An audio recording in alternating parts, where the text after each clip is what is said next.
জমি সংক্রান্ত বিষয় নিয়ে মাফিয়াগিরি কোনো মতেই বরদাস্ত করা হবে না। রাজ্যের মুখ্যমন্ত্রী তথা স্বরাষ্ট্রমন্ত্রীর তরফে এটাই ছিল স্পষ্ট বার্তা।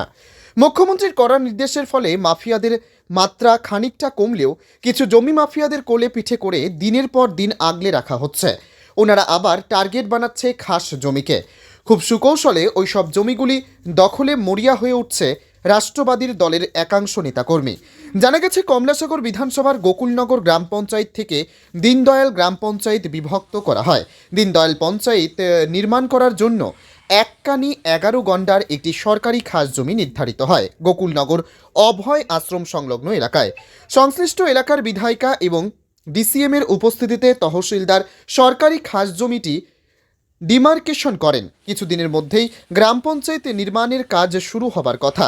সরকারি খাস জমিটির ওপর নজর পড়ে ওই এলাকার প্রাক্তন বামকর্মী তথা বর্তমান রাষ্ট্রীয় দলের নেতা সন্তোষ সাহা এবং তার ভাতিজা বিশ্বজিৎ সাহার। তারা অত্যন্ত সুকৌশলে খাস জমিটির ওপর একটি ঘর নির্মাণ করে সীমানার চতুর্দিকে বেড়া লাগিয়ে দেয়। বিষয়টা নিয়ে সাধারণ জনগণের মনে প্রশ্ন উঠছে, আর প্রশ্ন উঠবে নাই বা কেন। সন্তোষ সাহা বাম আমলে কমলাসাগরের প্রথম সারির বাম নেতা হিসেবে পরিচিত ছিল।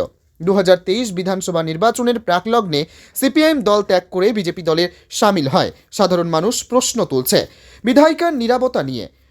যেখানে বিধায়ক নিজে দাঁড়িয়ে থেকে ডিসিএম এর উপস্থিতিতে জায়গাটি ডিমার্কেশন করান, সেই সরকারি জায়গা কি করে দখল করে ঘর নির্মাণ করতে পারে।